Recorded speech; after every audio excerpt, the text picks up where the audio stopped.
Magpapasimula na ng ating gawain, Bible study dito sa tahanan ni Ate Lini. Pangungunahan po tayo ni kapatid na Ana sa opening prayer. Salamat po tayo.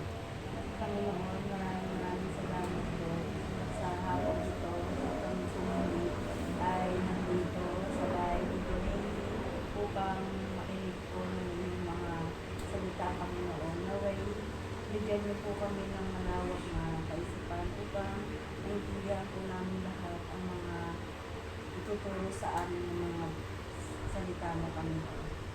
Maraming salamat po, Panginoon, at binibigyan niyo po kami ng lakas upang maka-attend po lagi ng Bible study, Panginoon. Maraming salamat po sa tamang pangalan ni Jesus.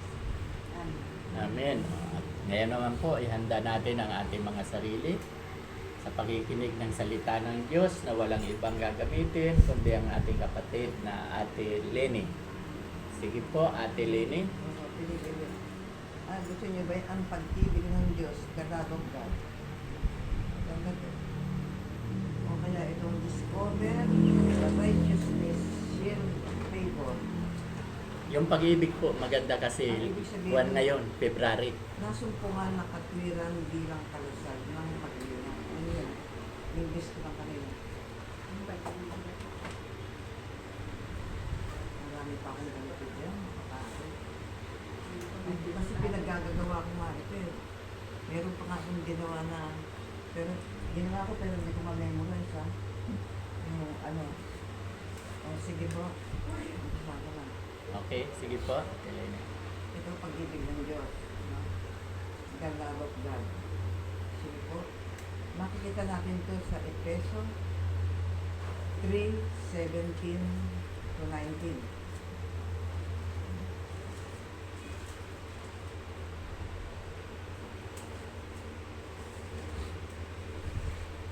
Makita niyo ba?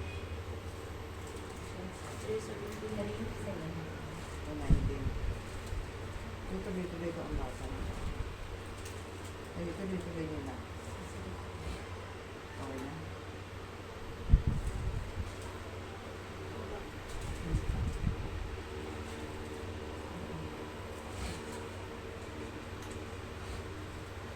Efeso 3:17. Nakita niyo na?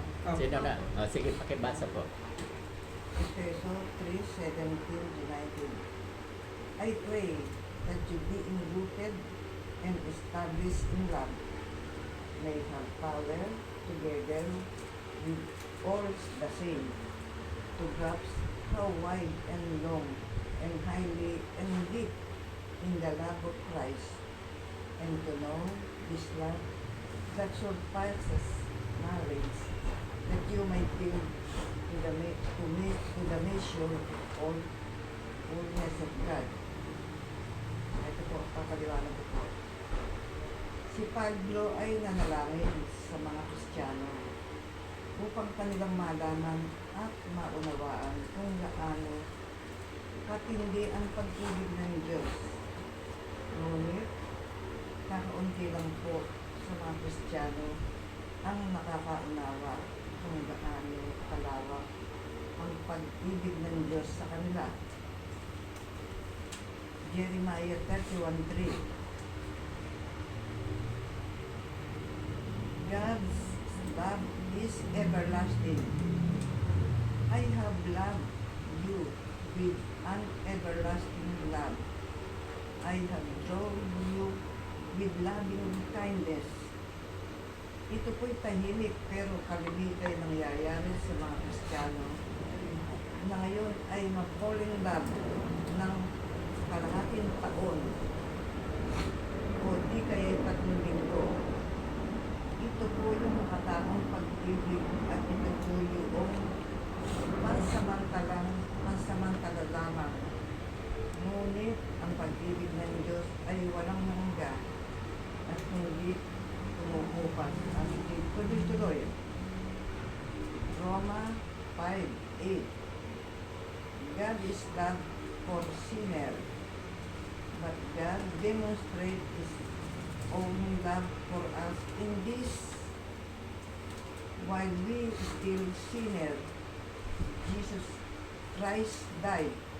Maraming panahon na iniisip na mahal natin tayo, ang Diyos kung hindi ginagawa ang gawain ng Panginoon sa kanyang kaharian. Naniniwala tayo na kung gaano kakareliyoso, malaki po ang pag-ibig sa atin, pero sa katunayan, tinuturo ng Biblia ang nakikita ng Diyos ang kanyang pag-ibig sa atin dahil sa ating pagiging matuwid sa kanyang harapan, kundi sa ginawa ng kanyang anak sa krus ng Kalbaryo upang tayo maging katwiran ng Diyos kay Kristo Jesus. 1 John 3:1. God is great. How great is the love the Father laid this on us, that we should be called children of God. And that is what we are. Nakikita po natin na marami ang naglalaki ng pamilya natin ngayon, na kung saan isang anak lang ang makikita natin higit na mahal kaysa iba, at ang ibang mga anak naman ay nakakaramdam at nakikita nila na hindi na sila mahal ng kanilang magulang. Kaya po nagkakaroon ng selosan. At habang tayo po'y naguguluhan, ngunit ang pamilya ng Diyos ay hindi tulad nito, sapagkat ang kanyang pag-ibig sa atin ay pantay-pantay. Walang pinapaboran ang kanyang mga anak, at sa katunayan, ang kanyang pag-ibig sa atin ay sobra-sobra. God's love is constant. Who shall separate us from the love of Christ? Shall trouble, or hardship, or persecution, or famine, or nakedness, or danger, or swords? No, for I am convinced that death nor life, neither angel nor demons, neither the present nor the future, nor any power, near height nor deep, nor any else in all creation will be able to separate us from the love of God. Napakadali po natin maramdaman ang pag-ibig ng Diyos. Ang lahat ng mga bagay maganda, tulad ng panahon, ng kasaganaan, kagustuhan, at kapayapaan. Ngunit, paano kaya kung dumating ang panahon ng kawalan? Panahon ng pag-uusig, panahon ng ating lang panahon ng kaguluhan. Karamihan po sa mga tao, lalong-lalo na ang mga mananampalataya kay Jesucristo, ay nakaramdam tayo ng paghihiwalay tayo sa pag-ibig ng Diyos. Alam namin niyo kung mabuti sinasabi, dapat nating malaman na mahal tayo ng Diyos, at ang katibayan sa kanyang dakilang pag-ibig sa atin ay di natin nakikita sa pangkasalukuyang pangyayari, kundi sa kanyang natapos na gawa sa ibabaw ng krus para sa atin 2,000 taon na ang nakakaraan. Proverbs 3:11-12. Discipline is proof of God's love. My son, don't despise the Lord's discipline, and do not resent His rebuke, because the Lord discipline those He loves, as a father the son delighting. Ang saway ng pagtutuwid at ang disiplina sa atin ng Panginoon ay isang katibayan na mahal niya tayo.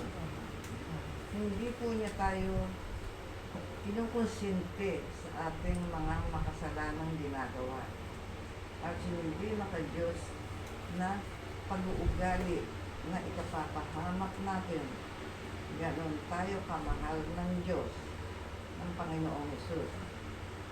Discipline is through God's acceptance. The Lord discipline those He loves and He punishes everyone He accepts. Ang disiplina ng Diyos sa bawat isa sa atin ay nagpapatunay na tinanggap niya tayo na anak at dahil dyan, ang disiplina ay tanda ng pagtanggap sa atin ng Diyos, hindi pagtatakwil. Hebrew 12:7-8. Discipline is proof that we are God's children. Endure hardship as discipline. God is treating you as son, or what son is not discipline his father. If you are not disciplined, then you are illegitimate children and not true son. Dapat natin tanggapin at tiisin ang hirap sa pagtutulid ng isang ama. Dahil po ito, magpapakilala tayo tinanggap ng Diyos bilang tunay na anak. At ang pagdidisiplina na ginagawa sa lahat ng anak ay hindi ginagawa sa atin, kundi tayo tunay na anak, kundi tayo anak sa labas. Bakit po matapos? Deuteronomy 8:5. Know then your heart that as a man, discipline now, then your discipline his son, so the Lord your God discipline. Hindi natin dapat disiplinahin ang kapitbahay natin kahit gaano pa niya kailangan. Bakit? Hindi po siya miyembro ng pamilya. Sa isang banda, ang ganap na disiplina ay para lamang sa pamilya ng Diyos. Ang ganun na lang po. Pero yan ang Panginoon. Alam po, naunawaan niyo. Salamat, Ate Lene. Maliwanag naman na naunawaan, no? No? Dahil dinidisiplina talaga tayo ng Diyos. Ibig sabihin, huwag tayong magtampo dahil mahal pala niya tayo. Kaya tayo dinidisiplina. Okay, bago ko po dagdagan nyo, may mga katanungan ako. Ano po ba sa tingin natin? Lahat po ba tayo, lahat ba ng tao ay anak ng Diyos? Hindi. Marunong na sumagot. O, kasi may anak ng Diablo. Sino yung anak ng Diablo? 1 John, chapter 3, verse 12. Huwag mo nang bulat natin. Si Cain. Si Kain ako. Isa yon sa example na siya ay anak. Kasi pinatay niya si Abel. Righteous si Abel. Pinatay niya. Pero nobody knows, baka pinatawad naman siya sa bandang huli. Pero pinahirapan niyo, ay parusa sa kanya, sinumpa siya. Sinumpa siya ng Diyos na ginawa niya yun. Di ba? Mababasa sa Genesis, napakaluwa na. Sa Genesis, alam ko, nagbabasa kayo. Okay, pangalawang tanong. Lahat ba ng tao ay mahal ng Diyos? Hindi. Ay, oo, mahal. Mahal po. Mahal po. Saan nyo mababasa?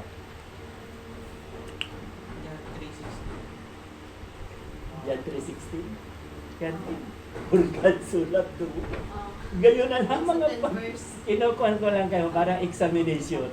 Hindi na lang ang Sige, tinitingnan ko talaga kung katulad niya. No? Malapit na talaga maging pastor yan. Naiisip niya kaagad eh, saan makikita? Sa Bible. Gayon na lamang ang pag-ibig ng Diyos sa atin. Lahat ng tao. Pero hindi lahat anak. Ng Diyos, hindi. Pero lahat nilalang ng Diyos. Diba? Lahat nilalang ng Diyos. Kaya lang, hindi lahat anak. Ng Diyos. Okay. So, napakaganda na ating topic. Love, pag-ibig, palibhasa, February. Natatandaan ko Ate Leni, last year. February. Nung ako'y nag-ano. Speaker siya sa church. Love din ang tinalakay niya. Katulad ngayon, February. No? Eh, ako nga, yun din ang inihanda sa akin ni Lord sa third Sunday. Kasi second Sunday si Pastor J pa magsasalita this coming Sunday. So, third Sunday, love din. Okay lang sabihin ko rito dahil kahit ulitin ko doon, eh kayo naman lang kasi ang nakakaalam. Kaya dapat kong ulitin doon dahil open sa lahat. Kaya pag narinig ninyo, ay si Pastor inulit na naman. Hayaan nyo dahil hindi lang kayo ang anak ng Diyos. Lahat naman tayo doon ay anak ng Diyos. Para kung nagpakain ako sa inyo, pagkain yan eh. Pagkain para sa ating espiritu yan eh. Na ipakain ko sa inyo, yun din ang ipapakain ko sa kanila. Na? Okay, napakaganda ng pag-ibig. Kaya, kami mga pastori, sasabihin ko sa inyo uli, lagi ko na itong sinasabi, kami ay mayroong tungkod. Pero yung tungkod, ang dulo, anong nasa dulo? Kalawit. No? Ibig sabihin, kami ay may karapatan magdisiplina. Kasi ang disiplina ay pagmamahal yan. Eh, hindi naman nga napakasakit ng hagupit na sinabi ko eh. Diba, sinabi ko lang naman, huwag ka na munang opisyalis. Dahil hindi mo naman kaya na talaga. Kumuha ako ng nararapat. Masakit ba yun? Hindi. Makukuhan pa nga siya. Yung magagaanan ay oo, hindi ko talaga. Dapat ganun ang sagot. Hindi ko talaga kaya, Pastor. Pasensya na, Pastor. Oo. Gusto ko sana, kaya lang hindi ko kaya. Yun lang naman. Dapat inamin niya. Yes. Inalis sa katungkulan, 12 na wala sa amin. Diba? Hindi na may mga At nagyayaya pa. Gusto pang sirain. Ito, nagyayaya to. Oh, diba? Yung sabi mo sa akin, kung ka na daw sa Cavite. Dahil gusto talaga nilang wasakin yung gawain. Akala kasi niya, gawain ko. Hindi ko yung gawain. Gawain niya ni Lord. Siya ang nagtatag niyan, si Lord. Ang ginamit si Ate Leni. Ako. Kami yung founder. Diba ngayon, founder na rin si... Sila doon. Nakita ko sa likod, founder. Teko ano yun? Taugam. Akala kasi nila, madali. Ang hindi nila alam, ang pastor ko ay calling. Hindi ambisyon. Tinatawag ka niya para sa kanyang ubasan. Maging workers tayo sa kanyang ubasan. Kaya nga, di ba, ang sabi ko sa inyo, Konti ang aani. yes. Marami nang aanihin. Kunti ang aanin. No? Kaya, ang ipinakikita, kaya ikaw, di ba sabi ko, ipag-pray natin 6 months. Kung talagang kalooban ni Lord, eh, mag-aral ka online. After 6 months, ano ba ngayon? January. Mga July, ay February, July, August, Pastor, nag-desisyon na ako. Sige, tatanggapin ko. O, sige, hindi ko tatanggapin. Dalawa lang naman yan. Yes, sir. Diba, sabi sa Santiago, matuto tayong magsabi ng oo o hindi. No? Trangka. Kung talagang kalooban, hindi kalooban, na ayaw ni Lord na maging manggagawa ka, wala tayong magagawa. Pero pag alam ni Lord na tinatawag ka, ha? Pagkatapos pumunta ka sa North, hindi ka pumunta ng Nineveh, lulunukin ka ng problema. Hindi isda ang lulunok sa'yo. Tumatakas ka. Kaya diyan sa atin, marami akong itinatalaga, mabuti na yung marinig. Marami akong itinatalaga na kapag hindi siya kumilos, Diyos ang nagtalaga sa kanila. Di ba? Sumusumpa naman tayo eh. Sa Diyos tayo sumusumpa, hindi sa amin, hindi sa akin, sa Diyos. Kaya dapat ganapin natin, gawin natin ang katungkulan. Gawin natin ang katungkulan. Okay. So, pag-ibig. Ang topic natin, pag-ibig. Nabanggit kanina ni Ate Lene na mahal ng Diyos ang mga makasalanan. Di ba? Mahal na mahal. Nabanggit niya kanina sa verses. Roma 5:8. Yata ang binasa niya kanina. Pinakikita. Di ba? God loves his for sinners. Di ba? Mahal na mahal ang mga makasalanan. Mapalad tayo. Mababasa rin sa Mark chapter 2 verse 17. Sige, pakibasa ninyo. Narinig ito ni Jesus, kaya't siya ang sumagot, hindi na kailangan ng manggagamot ang walang sakit, kundi ang may sakit. Naparito ako upang tawagin ang mga makasalanan, hindi ang mga matuwid. Kita niyo, napakaganda. Si Kristo bumaba sa lupa. Hindi para sa mga banal. Hindi para sa mga matuwid. Pag sinabing matuwid, banal. Bumaba siya para sa mga makasalanan. Kaya di ba, natutuwa ako, umamin kayong dalawa na makasalanan kayo. Sila tapos na, umamin na yan. Tapos na kami. So, yun ang gusto. Kaya si Kristo bumaba para sa atin. Alam nyo ba, sa totoo lang, basahin ninyo sa Roma chapter 1 verse 18. Sige, Ate Arlene. Roma. Nahahayag mula sa langit ang puot ng Diyos laban sa lahat ng kalapastangan at kasamaan ng mga tao dahil sa kanilang kasamaan ay hinahadlangan ang katotohanan. Okay, paki-explain. Ano yan? Anong ibig sabihin niya? Ano daw ang Diyos sa atin? Yung sa Yes! Hindi lang basta galit. Puot, hirap o God. Kanino? Kanino siya galit na galit? sa mga Sino? taong Mga makasalanan. Sino yung mga taong makasalanan na yun? Masasabi ba natin ng mga Hudyo o Israelita yan? Amen. Madali Gentiles. Yes! Kasi pag hindi ka Hudyo, Gentiles ka. Pag Gentiles ka, makasalanan ka. So sa madaling salita, ang Diyos, puot na puot sa atin. Gentiles tayo, hindi tayo Hudyo. No? Puot na puot sa atin. Ngayon, paano mawawala yung galit ng Diyos sa atin? Ano ang dapat gawin? Sige nga, sinusubukan ko na kayo. Ano po? Si Jesus po yung sumalo ng mga kasalanan po natin. Tama, pero hindi na eksakto. Ano ang eksakto? Ano ba yung tanong ko? paano mo Para mo patawad mo.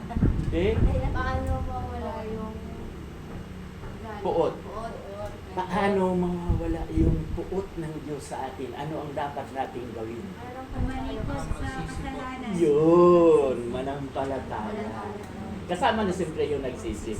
Kasi pag nananampalataya ka, nagsisi ka na. Okay, so sa madaling salita, yun ang pinakatamang sagot. No?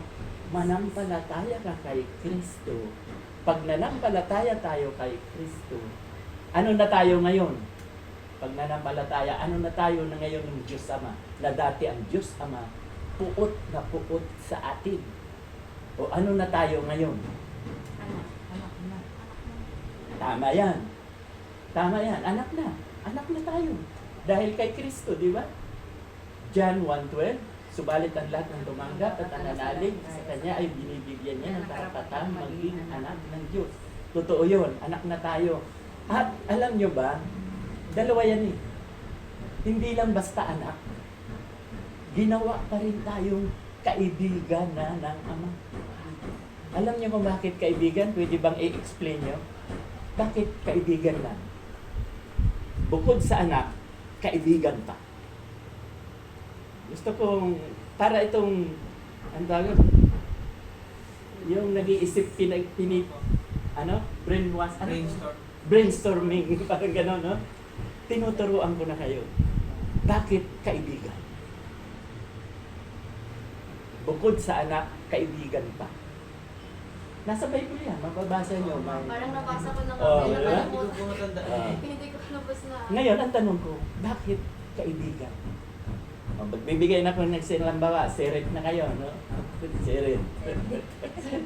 Brainstorming, ang tawag doon, brainstorming. Tinuturuan ko na kayo. Okay. Diba? Pag may problema ka, may problema kayo, saan kayo lalapit? Sa magulang o sa mga kaibigan? Kaibigan. Kasi takot sa mundo. Papagalitan. Nakuha. Nakuha nyo ngayon. Kasi, wala tayong lusot eh. Siya ang ating magulang. Anak tayo. Pwedeng hindi tayo lumapit sa Kanya. Kaya, ginawa pa rin ng Diyos. Bukod sa anak ka na, kaibigan ka. Para tayo, pag may problema, sa Kanya tayo, lalapit bilang kaibigan. No, nakuha. So, itatandaan niyo yung mga mahalaga yan. Brainstorming na sinasabi ko. Okay. Papaano yung hindi katulad natin? Yan ang tanong ko. Papaano yung mga Gentiles na hindi nananampalataya kay Jesus? Ano ang mangyayari sa kanila? Pupunta po sila sa At huwag kayong mahiya. Doon ang tungo nila. Na kapag namatay sila na hindi sila nanampalataya, ang tungo nila doon sa dagat-dagatan. Saan mababasa yun? Saan? Pahayag? 21:8. Yun! 21.8. Pakibasa. Subalit, saklang na bagay,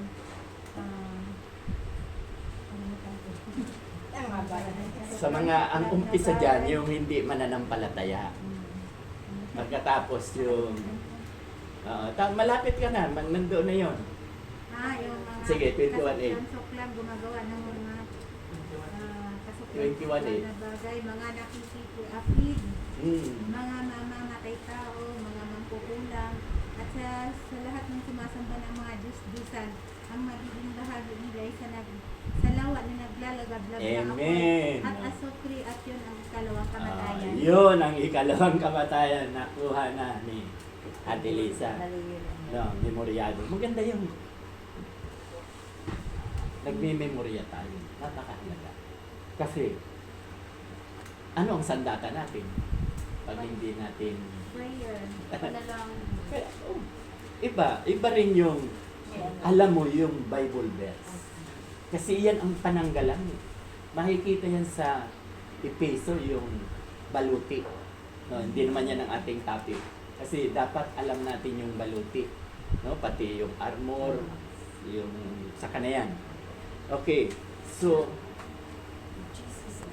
doon ang tungo ng mga tao walang pananampalataya. Kaya nga, ito, alam na nitong dalawa, pero pwede pa rin kayong sumagot sila. Sino-sino ba ang tutungo sa dagat-dagatang apoy? At sino-sino ang tutungo sa langit? Pwede ko bang malaman sa inyong dalawa? Sa dagat-dagatang apoy po. Oo. Pupunta po din yung mga hindi nananampalataya. At yung sa langit po, yung mga tao na nananampalataya. Bilis-bilis yung matuto. Sila nahirapan niya noon eh. Hindi malaman mo. Di ba, sabi ko, ang mga tutungo sa impyerno, unbelievers, yung hindi nananampalataya. In English ko lang. Ang tutungo sa langit, lahat believers, hindi religion. Opo. Nakuha ba? Opo. Hindi yung day by day sa atin. hindi tayo madadala niyan. Personal na relasyon sa Diyos. Yan ang tinatawag na personal na relasyon. Kaya, believers ka. So, pag believers ka, sa langit, ang tungo natin. Pag unbelievers ka, sa impyerno, ang tungo natin. O, saan mababasa yan? Sinabi ko na sa kanila, baka nakalimutan, si Beth, si Ana, si Lisa. Saan mababasa sa Bible na ang tutungo? Hindi pa. Okay. Ang sabi sa John 3:18, John 3:16, ang lapit eh. O sige, John 3:18.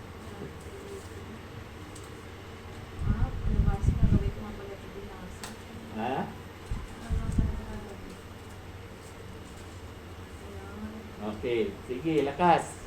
Hindi hinahatulan ng parusa ang sumasampalataya sa anak, ngunit hinahatulan na ang hindi sumasampalataya sapagkat hindi siya sumampalataya sa kaisa-isang anak ng Diyos. Kita mo? Ang liwa-liwanag eh. Yung hindi mananampalataya, yung mga unbelievers, hinatulan na, condemn na. Akalain mo. Yan. Pag namatay siya, impyerno na Diretso. naman. Eh, paano po yun, Pastor, pag di ba, parang malapit na siyang mamatay, pero doon niya palang na-realize na makasalanan siya, makakabol pa kaya? Pag tinanggap niya sila. Ah, Once na nanamulata ka, naging believers kahit siya. na sabihin parang huling hininga niya na po yun. Di ba yung tip sa cross? Ano yon? Yung tip po sa cross, yung katabi ni Jesus. Oo, tingnan mo yun, yung mamamatay na yun. Oh. Bakit naligtas yung ipinako sa cross? Tama ka. Mababasa yan sa Lucas. Oh. Bakit naligtas yung magnanakaw yun? Nagsisi. Makasalanan yun. Hindi yun nag-a-attend ng Bible study. Hindi yun nagsisimba. Oh, bakit naligtas? Ang ganda ng tanong na yun. Nagsisi siya. Humingi siya ng tawag kay Jesus. Nagsisi siya. At nanampalataya. Naniwala siya kay Jesus. Tama yun, nanampalataya siya. Unang-una, nandoon yung yung ginagawa natin. Di ba? Bago kayo tumanggap, kilalanin yung makasalanan kayo. Nagkaroon na siya ng loob. Kinilala niya. Paano niya nakilala? Nung sinuway niya yung isa. Opo. Di ba? Ang sabi nung isa, uy, kung talagang totoong Diyos ka, iligtas mo yung sarili at pati kami. Ah. Ano ang saway niya? Sabi niya, hangal. Wala siyang kasalanan. Ay, hindi siya dahil narapat dito, pero yun po, parang hindi nga matandaan po. Ito na. Inamin niya na makasalanan siya kasi sabi niya, uy, tumigil-tigil ka nga dyan. Ang taong ito walang kasalanan. Tayo talaga ay makasalanan, kaya dapat lang tayong mamatay sa krus. O, di umamin siya ng kasalanan niya. O, kaya di ba bago pa kayo patanggapin, kilalanin mo makasalanan ka. Yung taong ipinako, kinilala niya, makasalanan siya. At automatic, nanampalataya siya kay Jesus sa oras na yun. Mamamatay na siya. Nanampalataya, kaya sabi niya, di ba? Panginoon, pag nandoon ka na, alalahanin mo naman ako. Oh. Ngayon, ang sabi naman ng Panginoon, sinasabi ko sa iyo, ngayon din, isasama kita sa paraiso. Nandun yung faith. Kaya ang salvation, nasa pananampalataya lang. Nagsisi siya, kininala niyang makasalanan siya, nanampalataya sa kay Jesus, save, kasama. Kaya tama yun sa akin, kung mamamatay yung tanong, mamamatay na, talagang nagsisi at tinanggap siya. Wala tayo, nobody question. Wala question doon. Kasi ang salvation nasa believers. Basahin niyo pa, Roma 8:1. Roma 8:1.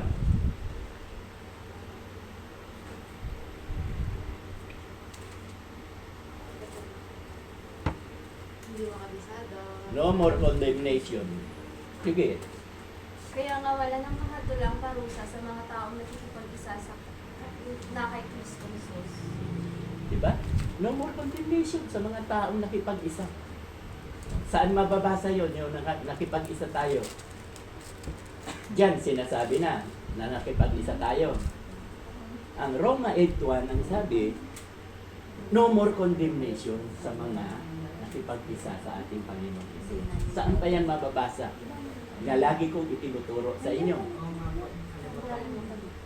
2 Corinthians chapter 5 verse 17. Yun po. Yun yung Yung sinasabi. ang kay Kristo ay isa ng bagong nilalaki. Yes! Wala na Wala na ang dati. Wala na yung lahat. Ayun, sinurge pa kayo sa FB. Pero hindi ako sigurado. At least malapit na sa inyo. Kaya tatandaan niyo yan. So, di ba kanina, sino-sino ang mga, kaya alam natin na parurusahan sila sa impyerno. Di ba ang sabi mo, binasa mo sa John 3:18, ang mga sumasampalataya sa ating Panginoong Hesus ay hindi nahatulan. Subalit ang hindi nananampalataya sa Kanya, Ay, unbeliever, condemn na. Buhay pa, condemn na. Hinatulan na. Yan ang sabi. Hinatulan na. Pero, bago siya namatay, nakahingi siya ng tawad at nanampalataya, saved pa rin siya. Tulad nung ipinako sa cross. No? Napakaliwanag. So, ang okay? Okay ba? Maliwanag ba? O kaya, napakaganda na mag-aaral. Ayan, paulit-ulit ko lang yan. Di ba sa inyo, matagal ko nang tinuro, dapat din matutunan nila. Pero, parang magiging honor na to. Ha? Unang-una sa pagbulatlat, tinalo kayo lahat. Kayo, 1 taon at 5 buwan. Talo pa kayo sa bulatlatan. Napansin niya ni Mrs. Wala, hindi ko. Kahit na. Malayo. Oh. Kahit pa, at least. May tanda din naman dito. Pastor, malabo mata. Alam niyo, nakapansin? Kasi nakikinig sa atin si Mrs. Timalo yung... Huwag kayong magmamalaki, ha? Huwag lalaki ang inyong... Hindi bali lumaki ang puso, huwag yung ulo. Huwag lumaki ang ulo. Pero tama yan. Pero dati ito, kaya sabi ko, kaya narigaluhan ko to nung December eh. Narigaluhan ko yan. Ano ba yan nirigalo ko sa'yo? Electric fan. Bullshit ko mo, electric. Pati Sa December, kahit iba naman ang regaluhan mo. Hindi na ako. Baka Okay matalo lang. ka na. Di okay lang. Mas, para naman sa amin, kung sakaling may luto, mas ibigay nyo na lang po sa mas nangangailangan. Kita nyo, nagtampo to. Pagkakala ito, nagpangalay. Ligaya. Nagpakumbaba. Hindi kasi parang ito kasi tuwing gabi, nabubulaklak kasi ako siya kasi sa cellphone. Ako kasi dito talaga. Walang anak. Walang maraming trabaho. Pero nagulat ako Kami, sa'yo. siya Yung, kami alam mo na- na yung sinabi ko nung nakaraan. ko. Nakalimutan ko na. Ano ba yung Yung sinabi kay mo? ano po, Hmm? yung, ano po ba yun? Nasa Bible din po? Oo. Yung yung meditate day and night, yung sa pagbabasa ba, or Ay, hindi. hindi pa po? Nakalaman. Alam ko na ngayon, nakakalimutan pa. Wala pa. Okay lang. Yeah. Okay, so, mamaya pala yung Manasis, di ba? Yung sabi mo, ba't wala si Joseph? Opo. Nasa numbers kasi yun eh. Opo, yung numbers po nung mga nakatira po doon. Patay na si Opo, patay na. Joseph. Ang ipinalit, ang anak niya Yung si anak ni Manasis at Manasis. si Ephraim. Opo. Ayun, Kaya siya ang pinag-usapan kapalit. Oo, kaya sabi, isip ako, numbers. Eh sa Genesis nandoon eh. Opo. Pagdating sa numbers, wala. Wala na. Patay Bigla na po siya nawala. Patay na si Joseph. Oo. Eh, Kaya dati ang po nung nag-usap. nakapalit kong anak. Tinakpan Dalawa na. lang. Opo. Dalawa lang anak niya. Manasis at Ephraim. Okay na. No? Okay, so, nasaan na tayo? Doon na po siya. Huwag naman kayong magtampo ha. Ini-encourage ko lang. Kasi, iba na siyempre yung Bago. bago at nai-encourage. Pero, tama yan. Di ba yan ang matagal nang sinasabi ng asawa ko? Dapat marunong, mabusas, mabilis. Yun lang napansin. Wala siya rito, pero yung pala nakikiramdam doon sa pinapanood niya. Kami pastor, nagluluto, may hanap buhay. 10 ang anak. Sampo ang anak. Actually po, Pagka umaga ako, pag-inom ko ng gamot, pastor. hilong-hilo na ako. Wala. Hindi na ako kami po makabasa. 7, nag-exercise Sila kami. rin eh, Tapos nagluluto. nagtitinda, nagluluto. Tapos po kami mga 9 na ng gabi. Ako hilong-hilo ako, hindi na ako Tapos makapagpasa. makahiga kami sa 10. Yung pala po oras namin dito talaga. Si Ate Lynn eh, exempted na to. Exempted ka na. Senior eh. Pag may assignment ako, ginagawa ko. Ako nga may ginawang closing prayer eh. Pero maganda to. Nagawa ko to, pero hindi ko ma-memoryado eh. Ang ganda. Hindi, isulat mo naman. Dahil nakasulat Oo, na. ayun. Maririnig ko sa inyo. Oo, Mamaya. kasi mahirap magmemorya talaga sa edad namin. Hindi na namin Unti-unti kaya. yan sinusulat ko. Iparirinig ko sa inyo mamaya. ha? Ngayon. Kita nyo ha? At saka sa March 24, makinig kayo. Si Tileni. Tileni, Maga. Ano yun? Excited ako. Okay. So dahil gumawa ng ano. balik natin sa lab, may oras pa naman, no? Ano yun? Balik natin sa lab. Gayon na lamang ang pag-ibig ng Diyos sa atin. Basahan ko kayo mamaya. Ginawa ko. Ngayon, di ba ano ang utos ng Diyos? Ulit lang naman to. Inuulit ko lang. Ini-edit ko lang kayo. Di ba ang utos ng Diyos, mahalin natin ang Diyos. Wala nang iba. Pangalawa, mahalin ang kapwa. Opo. Kagaya ng pagmamahal sa ating sarili. Okay. Ano-ano ang mga gagawin? Ano-ano ang mga gagawin? Bahala kayong mag-isip. Patunayan nyo na mahal nyo si Lord. Ano ang dapat ninyong gawin? Sumunod sa kanyang mga utos. Tama yan. Ano yung utos na yun? Basta ng Hmm? pagbasa po ng salita. Tama. Mahalin mo siya ng Mayo. buong puso at buong kaluluwa mo. Oo. Kasi madali sabihin yan, Ate Lenny. Oo. Yung gagawin. Pangaral po. Yung gagawin. Application. Makita sa Application. buhay mo. Ang alin. Yung mga salita ng Diyos, yung naging yung dati ikaw palamura, palaaway, palaano, nawala na yun, hindi na. Ipakita mo pa rin sa tao na talagang binago ka mula nung ikay na ng palataya sa Kanya. Kinilala mo siya bilang Panginoon at sarili ka pagligtas ng buhay. Tama po yun. O, yung iba naman, wag naman si Ate Lenny. Yung ano po. Ano ang dapat gawin? Paano mo maipapakita na mahal mo ang Diyos? Para po sa akin yung ano, hindi lang sa kung anong paano ka binago, kundi yung papalabanan mo po yung mga salita niya sa kapwa mo. Mababasa yon sa Matthew 28:19. Gawin yung alagad ko ang lahat ng bansa. Diba? Ano pa? Ang daming gagawin. Kumanta. Okay rin yan. Okay yan. Pero yung... Panalangin naman po. Ano pa? Panalangin. Ha? Isa din yung panalangin po. Prayer. Number 1 yan. Talagang prayer is power. Makapangyarihan ng panalangin. Ang dami.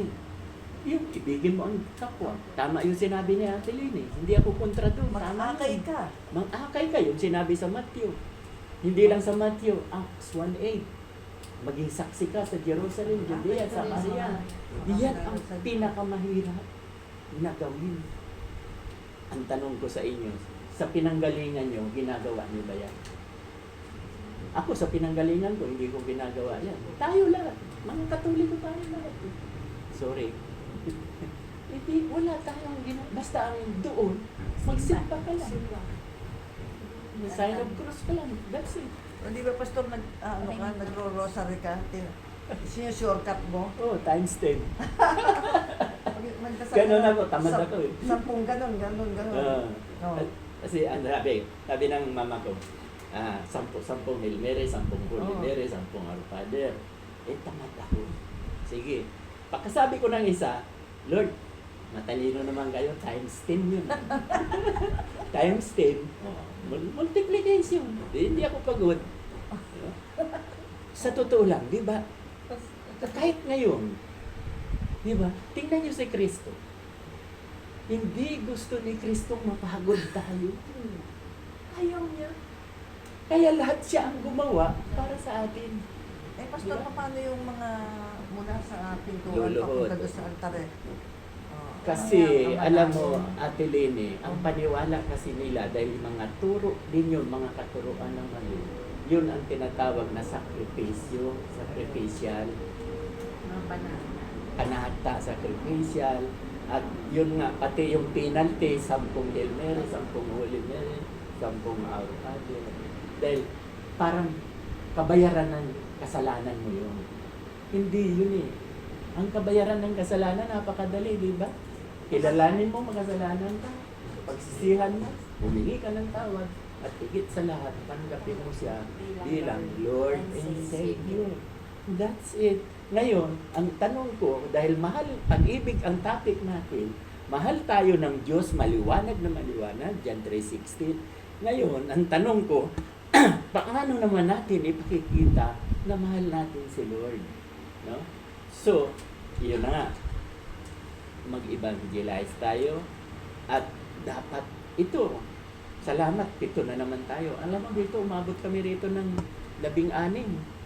No? Tayo Punong-puno nila, to. ano, Oo, pastor. punong-puno to. Latin man.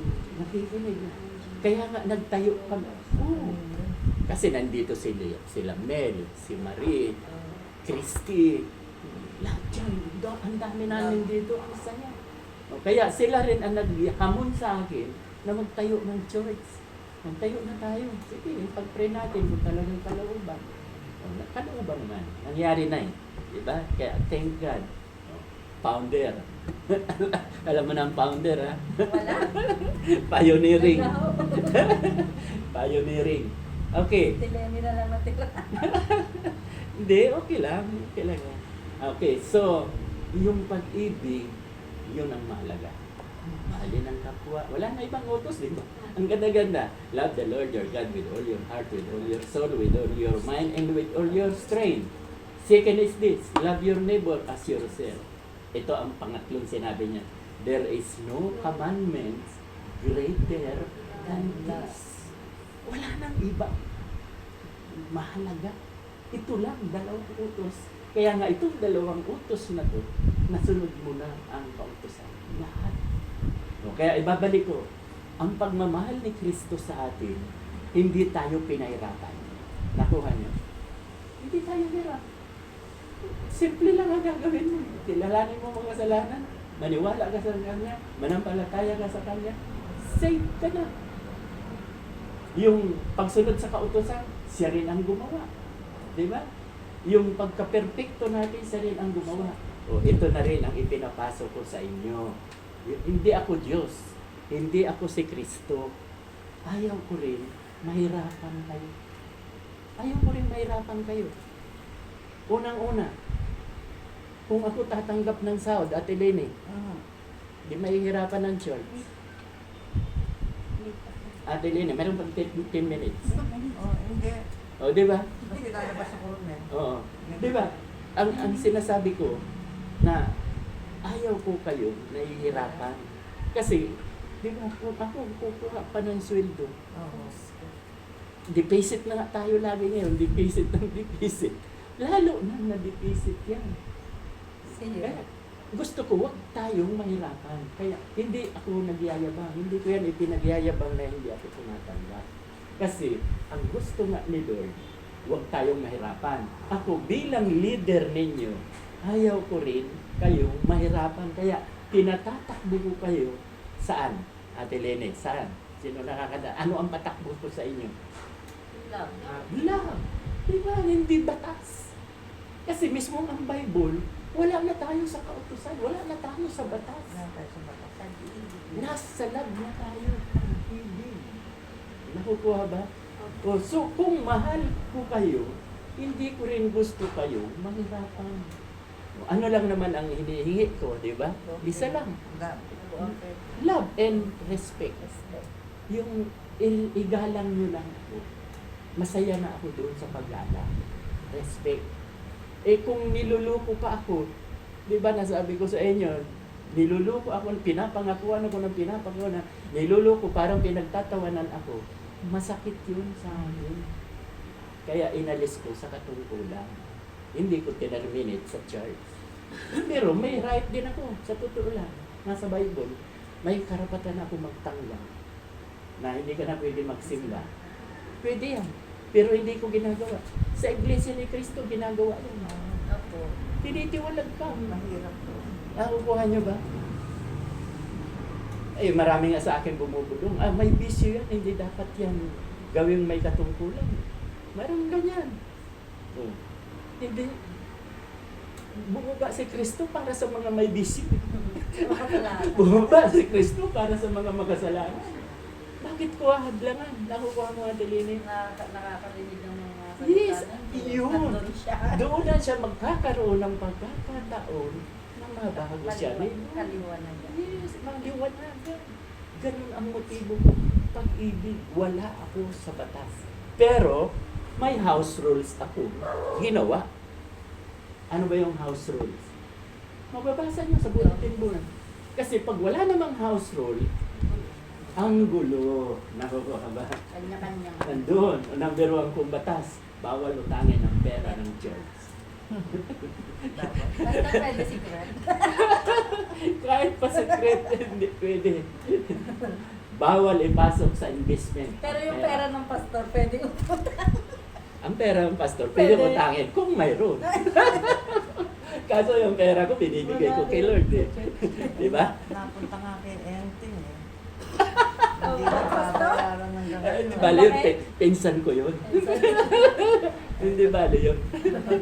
Pati yung paa ng diksyon napunta kay Enting, tsaka yung ulo. Sabi daw ni Pastor. Sabi daw ni Pastor. Di, ang akala namin, sabi ng tropa riyan, na kay Pastor lahat yung ulo ng diksyon, tsaka yung mga paa. Grabe, no? Hindi kami binigyan, hindi kami pinakain. Sana mapakinggan niya. Ang lagot.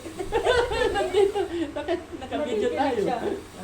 Okay. May sabi na. O, sige. So dahil na may 7 minuto na lang, mayroon ba kayong mga tanong? Babalik ako kasi Sige, meron oh. kong babasahin sa inyo.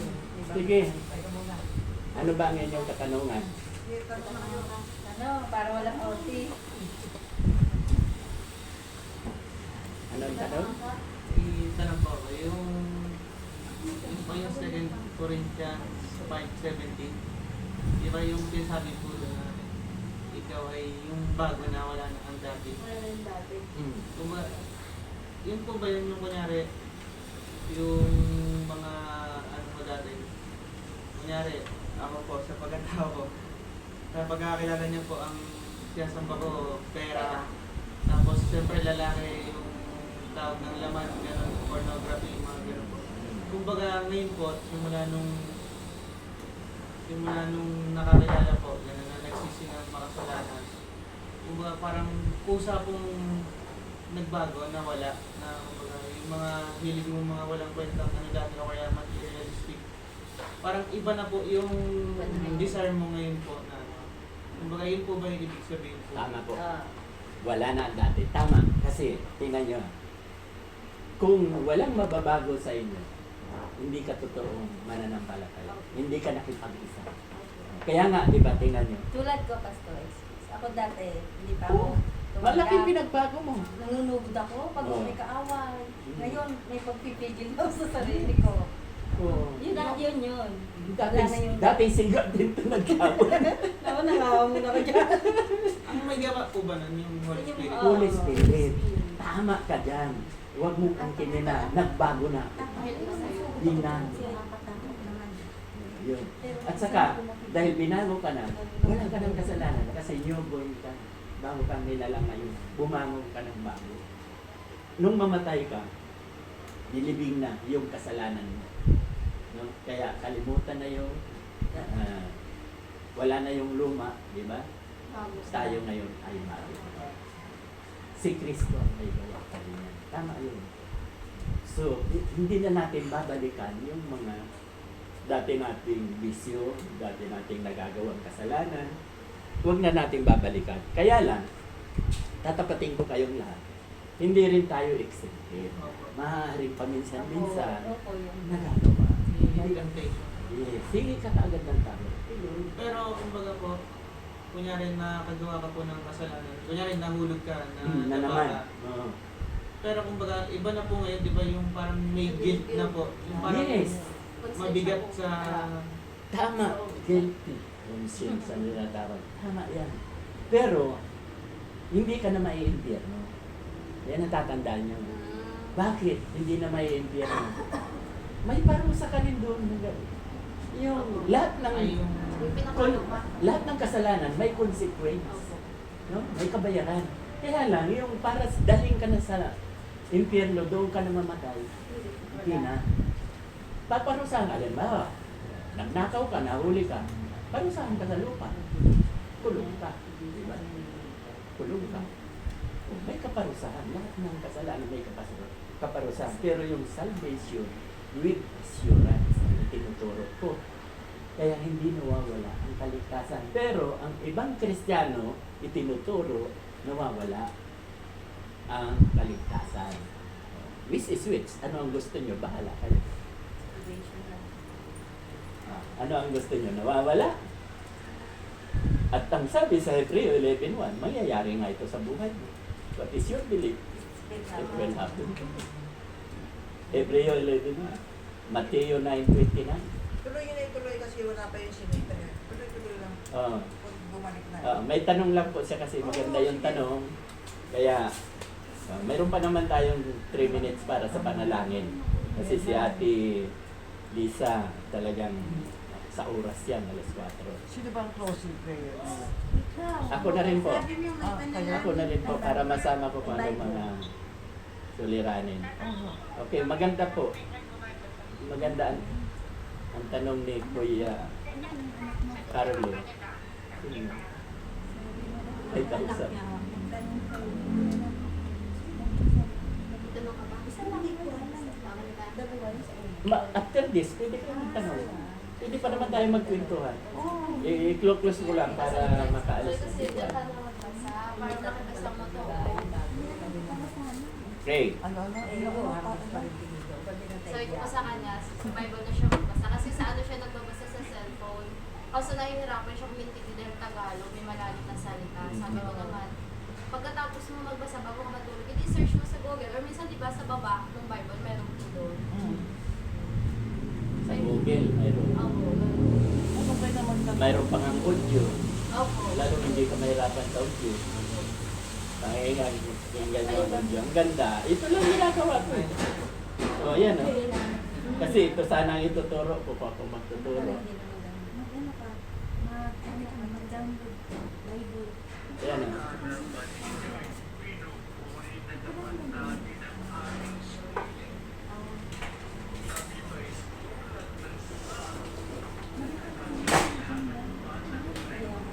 Hirap na ako magbasa. Kaya nag-headphone ako. Nakakatulugan ko. Pero bago ako matulog, ang dami kong napakinggan. Audio. Kahit sa English, maganda sa, mas lalo maganda sa English.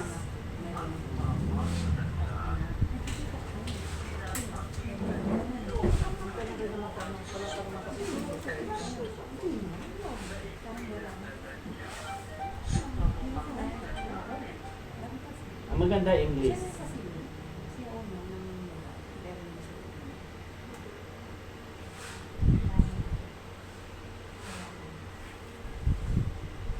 Nasa inyo na yung ano yun? Ano yung akin yung libro? Parang base. Kaya rin siya sa kanya. Ito, sa English maganda. Sa ano learning. Kaya kung may tulad ko mahina ng mata, kikinig na lang. Okay, so tayo po ay manalangin. Alas 4 na. Lord, maraming di pala namatay. Okay, tayo po ay manalangin. Lord, maraming salamat po sa hapong ito na kami po ay biniyayaan, lalong-lalo na po sa salita ng Diyos. Maraming salamat din po sa loob ng isang linggong pagpapala na patuloy po ninyo binibigay sa amin.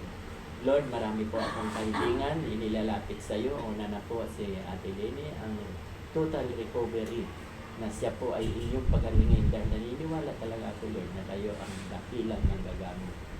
Ano man po ang mga suliranin, mga kapatiran na ririto, kayo po ang Diyos na makapangyarihan sa lahat. Nawa po, Lord, ay abutin po ninyo ano man po ang aming mga suliranin. Lalong-lalo na po sa negosyo, kung mahina po ang aming business. Naniniwala kami na kayo ang Jehovah Jireh, God Provider. Abutin po ninyo ang needs, ang mga pangangailangan. Marami rin po kami kapatiran sa ibang bansa na may nagkahanap buhay doon. Nawa po, Lord, ang inyong pag-iingat ang laging magsubaybay sa kanila.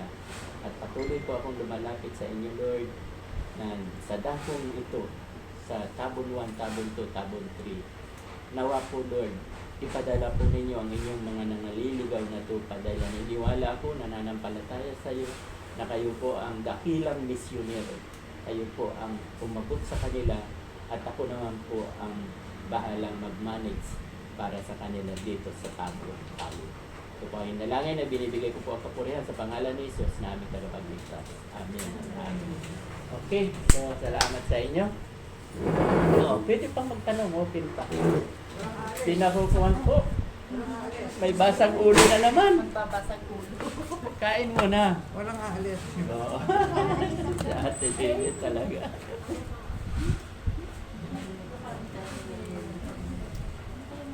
May bonus to. Kinain ka din. Mga taon. Kasi yung